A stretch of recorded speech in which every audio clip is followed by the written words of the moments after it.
Hello everybody, ഇന്ന് ഈ വീഡിയോയിൽ ഞാൻ നിങ്ങൾക്ക് പറയാൻ പോകുന്നത് കേരളത്തിലെ ഭൂമിയുടെ ന്യായവില അല്ലെങ്കിൽ ഫെയർ വാല്യൂവിനെ പറ്റിയാണ്.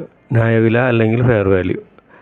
ഈ ന്യായവില അല്ലെങ്കിൽ ഫെയർ വാല്യൂ എന്ന് പറയുന്നത് നമ്മുടെ ഗവൺമെൻറ് ഓരോ ഭൂമിക്കും ഒരു നിശ്ചിത വില നിർണ്ണയിച്ചിട്ടുണ്ട്. അതിലെ ഏറ്റവും കുറഞ്ഞ വിലയാണ് നമുക്ക് ലഭിക്കുന്നത്. അപ്പോൾ ഈ ന്യായവില അല്ലെങ്കിൽ ഫെയർ വാല്യൂ നമ്മൾക്ക് ആവശ്യം വരുന്നത് എപ്പോഴാണെന്ന് വെച്ചാൽ, നമ്മൾ ഒരു ഭൂമി രജിസ്റ്റർ ചെയ്യുമ്പോൾ ആ രജിസ്ട്രേഷന് വേണ്ടി നമ്മൾ ആധാരത്തിൽ കാണിക്കുന്ന ഒരു വിലയാണ് ഈ ഫെയർ വാല്യൂ നമ്മൾ കണ്ടുപിടിക്കുന്നത്. ആ വില വെച്ചിട്ട് നമുക്ക് സ്റ്റാമ്പ് ഡ്യൂട്ടി, രജിസ്ട്രേഷൻ ഫീസൊക്കെ നമുക്ക് അടയ്ക്കാനായിട്ട് സാധിക്കും. അപ്പോൾ ആധാരത്തിൽ കാണിക്കുന്ന ഒരു വില വയ്ക്കാൻ വേണ്ടിയിട്ടാണ് നമ്മൾ ഈ ന്യായവില നമുക്ക് സഹായമാകുന്നത്. ഓരോ ഭൂമിക്കും, അതായത് നമ്മുടെ ഏത് സർവേ നമ്പറിലാണ്, ഏത് റീസർവേ നമ്പറിലാണ് ഉള്ളതെന്നെങ്കിൽ ആ വില നമുക്ക് ഈ ഫെയർ വാല്യൂ സൈറ്റിൽ നമുക്ക് കാണാനായിട്ട് സാധിക്കും. അഥവാ നമ്മുടെ ഭൂമിക്ക് ഒരു ഫെയർ വാല്യൂ നമുക്ക് കാണാൻ പറ്റിയില്ലെങ്കിൽ നമുക്കത് നമ്മുടെ RDOന് അപേക്ഷ കൊടുക്കാവുന്നതാണ്. അങ്ങനെ RDOന് അപേക്ഷ കൊടുത്തു കഴിയുമ്പോൾ RDO അത് തഹസിൽദാർക്ക് ഫോർവേഡ് ചെയ്യും.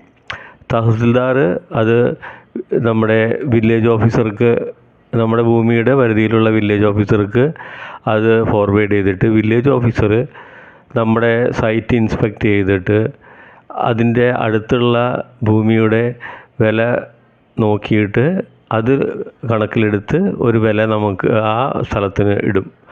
അത് എന്നിട്ട് വില്ലേജ് ഓഫീസർ അത് തിരിച്ച് തഹസിൽദാറിന് ഫോർവേഡ് ചെയ്യും. തഹസിൽദാർ അത് വീണ്ടും RDOയ്ക്ക് അത് ഫോർവേഡ് ചെയ്തിട്ട് RDO അത് വിശകലനം ചെയ്ത് ആ ഒരു വില നിശ്ചയിച്ചിട്ട് അത് ഗസറ്റിൽ പബ്ലിഷ് ചെയ്യുകയാണ് ചെയ്യുന്നത്. അങ്ങനെ നമുക്ക് നമ്മുടെ ഭൂമിക്ക് ന്യായവില ഇട്ടിട്ടില്ല എന്നുണ്ടെങ്കിൽ അങ്ങനെ നമുക്ക് ന്യായവില നമുക്കത് അപേക്ഷ കൊടുത്ത് ഇടിയിക്കാനായിട്ട് സാധിക്കും. അപ്പോൾ നമുക്കത് എങ്ങനെ കാണാം എന്ന് നമുക്ക് നോക്കാം. അതിനു വേണ്ടി ഒരു വെബ്സൈറ്റ് നമുക്കുണ്ട്. അതാണ് igr.kerala.gov.in. ആ സൈറ്റ് നമുക്ക് അടിച്ചു കൊടുക്കാം. igr.kerala.gov.in. ഇത് അടിച്ചു കൊടുത്തിട്ട് എൻ്റർ ചെയ്യുക. അപ്പോൾ നമുക്ക് ഇങ്ങനെ ഒരു വെബ്സൈറ്റിലേക്കാണ് പോകുന്നത്. ഇവിടെ നമുക്ക് താഴത്ത് കാണാം click here to search fair value of land എന്ന് കാണാം. അതിൽ ക്ലിക്ക് ചെയ്യുക. അതിൽ ക്ലിക്ക് ചെയ്യുമ്പോൾ ഇവിടെ കാണിക്കുന്നുണ്ട് fill this form to know the fair value of land at a particular land. അപ്പോൾ നമ്മുടെ ലാൻഡ് ഏതാണ്, നമ്മുടെ ഏത് ഡിസ്ട്രിക്റ്റിലാണ്, ഏത് താലൂക്കിലാണ്, ഏത് വില്ലേജിലാണ് പ്രോപ്പർട്ടി കിടക്കണമെന്നുണ്ടെങ്കിൽ അവിടെ പോയിട്ട് ആ ഡീറ്റെയിൽസ് കൊടുത്തിട്ട് നമുക്ക് ഫെയർ വാല്യൂ കാണാനായിട്ട് സാധിക്കും. അപ്പോൾ നമുക്ക് നോക്കാം. നമുക്ക് ആദ്യം ഒരു ഡിസ്ട്രിക്റ്റ് സെലക്ട് ചെയ്യാം. എറണാകുളം സെലക്ട് ചെയ്യാം. അത് കഴിഞ്ഞിട്ട് ആ ഏത് RDOയുടെ കീഴിലാണ് നമ്മുടെ സ്ഥലം ഇരിക്കണമെന്നുണ്ടെങ്കിൽ ആ RDO സെലക്ട് ചെയ്യാം. ഇപ്പോൾ എറണാകുളത്തിൻ്റെ കീഴിൽ RDO മൂവാറ്റുപുഴയുണ്ട്, RDO ഫോർട്ട് കൊച്ചിയുണ്ട്. അപ്പോൾ ഫോർട്ട് കൊച്ചി സെലക്ട് ചെയ്യുക. ഇനി താലൂക്ക് ഏത് താലൂക്കാണ്, ഇവിടെ 4 താലൂക്കുണ്ട്. കൊച്ചി, ആലുവ, കണയന്നൂർ, പറവൂർ, അങ്ങനെ 4 താലൂക്കുകളുണ്ട്. ഏതെങ്കിലും ഒരു താലൂക്ക് സെലക്ട് ചെയ്യാം.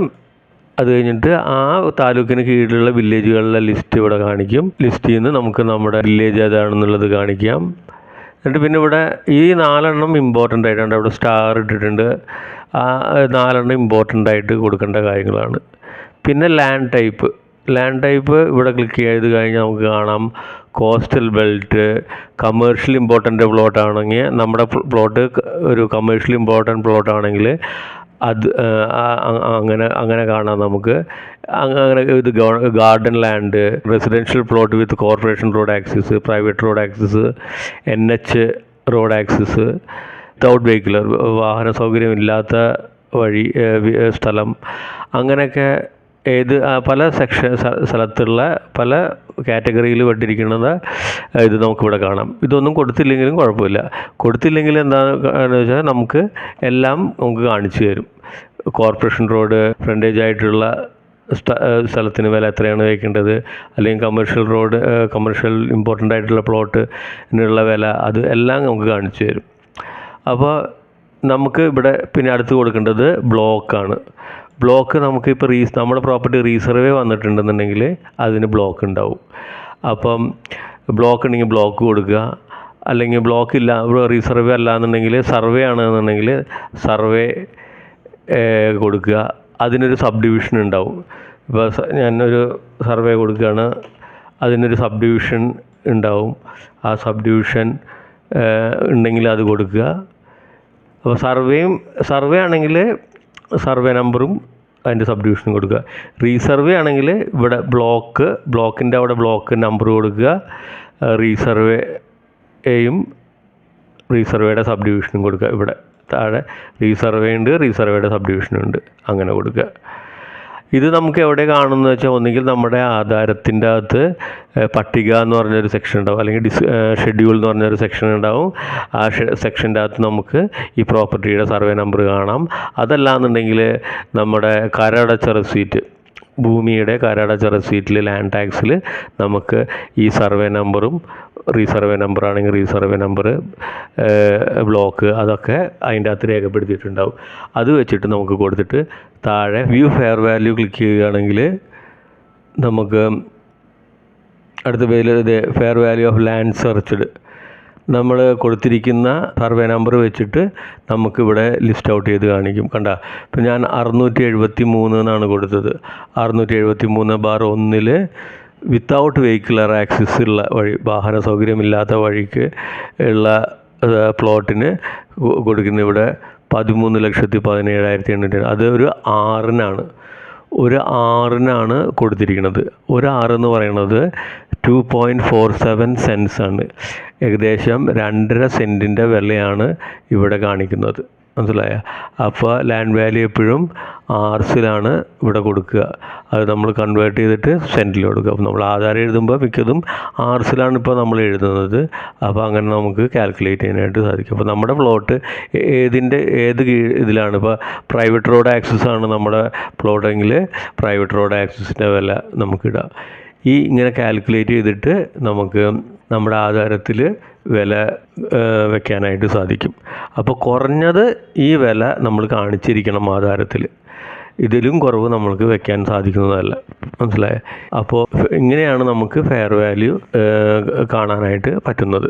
അതുപോലെ തന്നെ ഇപ്പോൾ ഞാൻ ആദ്യം പറഞ്ഞു നമ്മളൊരു ഗസറ്റിൽ പബ്ലിഷ് ചെയ്യുമെന്ന് പറഞ്ഞു. അപ്പോൾ നമ്മൾ കണ്ടുപിടിച്ചിരിക്കുന്ന ഈ സർവേ നമ്പർ നമുക്ക് ഗസറ്റിൽ കാണണമെന്നുണ്ടെങ്കിൽ ഇത് ഇവിടെ ഗ്രീൻ ബട്ടണിൽ ഡൗൺലോഡ് ഗസറ്റ് എന്ന് പറഞ്ഞ് കാണാം നമുക്ക്.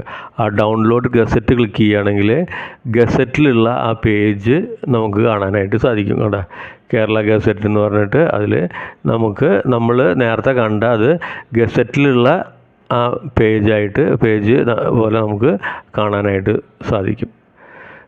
ഇവിടെ താഴെ സൈൻഡ് RDO കാണിച്ചിട്ടുണ്ട്. അപ്പോൾ നമുക്ക് ഓരോ പ്രോപ്പർട്ടിയുടെയും ഫെയർ വാല്യൂ കാണാനായിട്ട് സാധിക്കും. ഈ വീഡിയോ നിങ്ങൾക്ക് ഇഷ്ടപ്പെട്ടെന്ന് വിചാരിക്കുന്നു. പുതിയൊരു ഇൻഫർമേഷനുമായിട്ട് അടുത്ത വീഡിയോയിൽ നമുക്ക് കാണാം.